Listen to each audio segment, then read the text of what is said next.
अस्सलामुअलैकुम वरहमतुल्लाहि वबरकातुहू। मेरा नाम सईदा ग़ज़ाला अंजुम है और मैं शफ़क़ फ़ातिमा वेलफेयर एजुकेशनल सोसाइटी की MD general secretary social worker और एमडीएस ग्रुप मेंबर हूँ।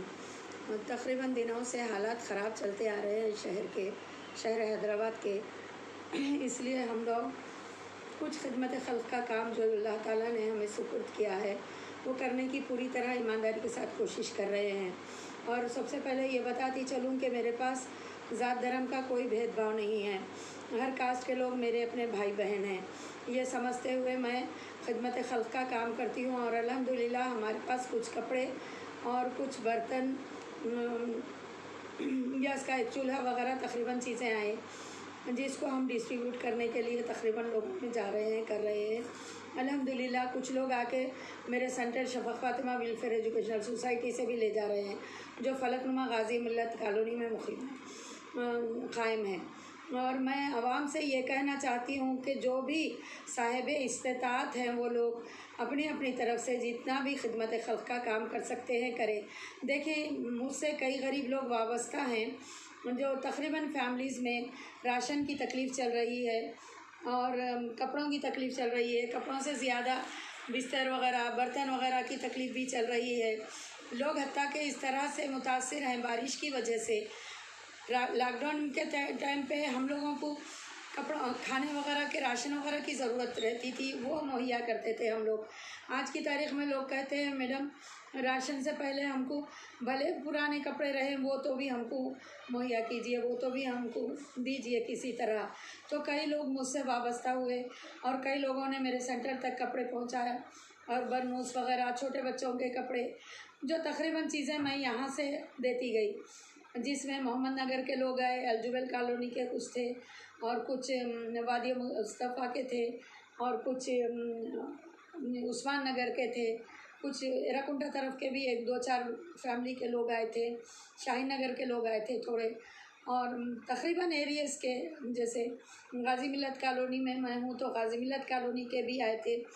तो ये लोग आके अपने अपने हिसाब से ले गए जो भी था, जो भी इस्तेताअत मेरी थी या जो भी मेरी ऑफ़िस पे आके यहाँ पर बैठ के मेरे पास जो कुछ भी अपने हाथ से दिए या मेरे हाथ से देने लगा है सामने बैठ के। इस तरह से आज भी मैं आवाम से गुजारिश करती हूँ कि अलजुबेल कॉलोनी में, उस्मान नगर में, काफ़ी जगहों पर गाज़ी मिल्लत कॉलोनी में तकरीबन सामान वगैरह की भी ज़रूरत है और तकरीबन चीज़ों की राशन की बुरख़ों की ज़रूरत है ख़ास तौर पे।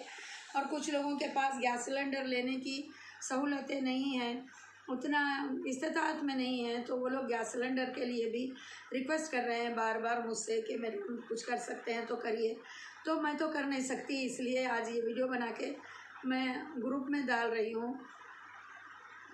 अगर ग्रुप से हो गया तो यूट्यूब पे नहीं डालूँगी, अगर खुदा न खास्ता यूट्यूब पे नहीं हुआ तो मैं ग्रुप में नहीं हुआ तो मैं यूट्यूब पे भी डालूँगी ये मेरी आवाज़। इंशाल्लाह उम्मीद रखती हूँ कि साहिब इस्तेताअत लोग आगे बढ़ेंगे और कुछ करेंगे।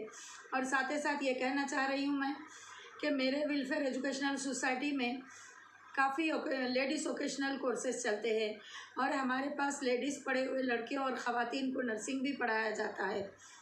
जो मुस्तहक़ हैं, बिल्कुल मुस्तहक़ हैं, जिनके पास बिल्कुल इस्तेताअत नहीं है, वैसे लोगों को हम फ्री पढ़ा रहे हैं, फ्री कोर्स दे रहे हैं।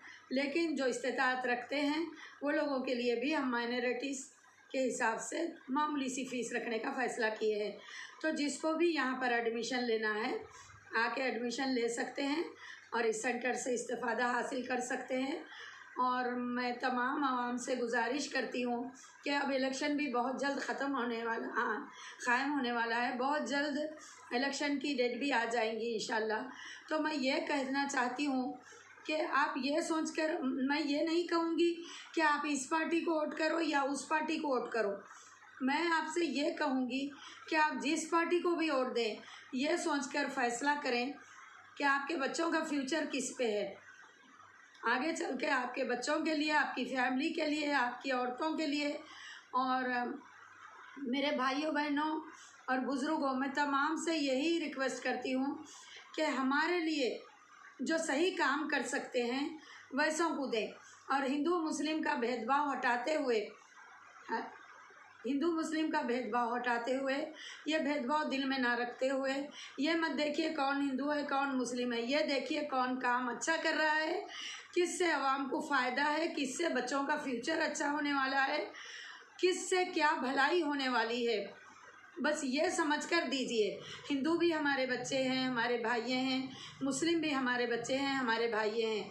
तो ये समझिए कि कोई बच्चा भी अपने वालिदैन के लिए, अपने बुज़ुर्गों के लिए, अपने छोटे भाइयों बहनों के लिए, अपनी माँ बहनों के लिए बुराई करने वाला नहीं है। और उसकी जड़ें, यानी हम जैसे कि कोई घर बनाते हैं, कोई बुनियाद बिल्डिंग बनाते हैं तो उसकी बुनियाद पुख्ता रखते हैं। तो देखिए कौन सी पार्टी की बुनियाद ऐसी है जो हम तमाम को आपस में मिलजुल के रहने की तौफीक, मिलजुल के रहने की हिदायत देती है। और तौफीक देने वाला तो अल्लाह ताला है। परवरदिगार आलम का शुक्रिया अदा करती हूँ कि हमें जैसे अपनी मखलूक के लिए चुना है, वैसे आवाम को सलाहियतें दे कि आवाम अपने लिए सही मसीहा ढूंढे। और मैं किसी एक पार्टी की तरफदारी ना करते हुए मैं बस इतना ही कहूँगी कि आप लोग समझदार हैं, साहिब अक्ल हैं, आप लोग को अल्लाह ताला इतनी अक्ल, इतनी समझ दिया है कि आपके लिए कौन बेहतर है ये आप लोग समझ सकते हैं। आप लोग आपका हमारा यानी उम्र रसीदा लोगों का दौर ख़त्म हो गया समझ जाइए यहाँ पर, यानी कुछ दिन हमारे हैं, लेकिन हम कम उम्र लोगों के लिए, हमारी आल औलाद के लिए, आल औलाद के आल औलाद के लिए ये सोच सकते हैं कि उनका फ्यूचर अच्छा हो। वैसे तो ये पल का भरोसा नहीं है कि कब बूढ़ा जाए या कब जवान जाए या कब बच्चा जाए, लेकिन फिर भी हमारी सोच तो यही रहती है ना कि हम आगे के लिए अच्छे से अच्छा सोच के अपने बच्चों को अच्छी तालीम देते हैं। तो इसी तरह हमको ये सोचना चाहिए कि ऐसा मसीहा हमको मिले जो ज़ात धर्म का भेदभाव ना रखते हुए हम सबको आपस में, हिंदू मुस्लिम सिख ईसाई भाई भाई आपस में, भाई बहन आपस में ये कह के हमको हिदायत देने वाला मसीहा मिले और सबको एक नज़र से देखने वाला मिले। बस मैं किसी पार्टी का नाम ना लेते हुए मैं बस यही कहूँगी कि आप लोग सोचिए, समझिए और फिर फैसला कीजिए। आपका वोट बहुत कीमती है। आपके लिए एक कागज़ का पुर्जा या एक बटन जाके एक बटन दबा देने वाली एक स्कीम होगा, लेकिन अगर उसको आप सोचें तो वो आपके बच्चों के मुस्तकबिल का फ़ैसला है। इसलिए मैं आपसे इल्तिजा करती हूँ, तहे दिल से आप लोगों से ये इल्तिजा करती हूँ मैं कि आप लोग सोचिए, समझिए और फ़ैसला कीजिए। शुक्रिया, जज़ाकल्लाह खैर, अल्लाह हाफिज़।